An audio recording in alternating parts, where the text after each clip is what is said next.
My name is Lisa Matam, and I'm the founder and CEO of Sahajan.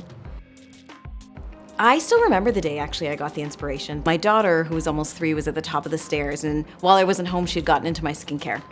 And I remember looking at her and thinking a myriad of thoughts, like, she looks so cute, and that's probably $1 million that she just put on her face, but also being immediately concerned about what the ingredients in my skincare would do to her young, beautiful skin.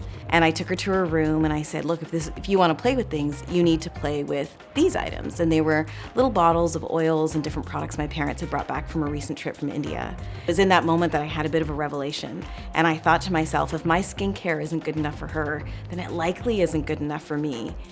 And that really sent me on a journey to understand that what I thought was family tradition, my parents being from the south of India, was quite steeped in a science, and that science is Ayurveda. So that's really what the brand became about, taking this ancient science, the one in which I was raised, and really marrying it with modern science. I've always believed that one thing we could do better as a beauty industry is spend less time saying, you look tired, you look red, you look old, you look all of those things. My goal is really not only to be that golden connection between Ayurveda and modern science, but is really to support men, women, anyone who's on a journey to wellness.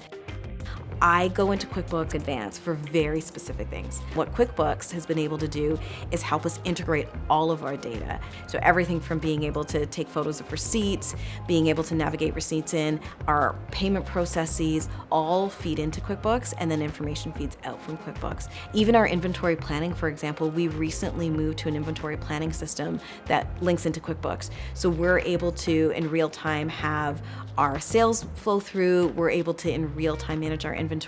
We also work in multiple currencies, and so being able to do all of those things becomes really important. And so I think, as a business owner, you often worry, and again, I come from corporate where you think I'm going to need to have a corporate controller and I'm going to need to have all these functions. Well, when you can automate things and when you can have things in the background doing some of that work for you, you can do it in a much more cost-effective way, and you can still make those strategic decisions. I think for anyone starting a business, go do it. This is the climate of small business. This is the time for female founders. This is the time for BIPOC founders. This is the time for diversity at its best. And I'm really proud of the supports that are around us to be able to be successful.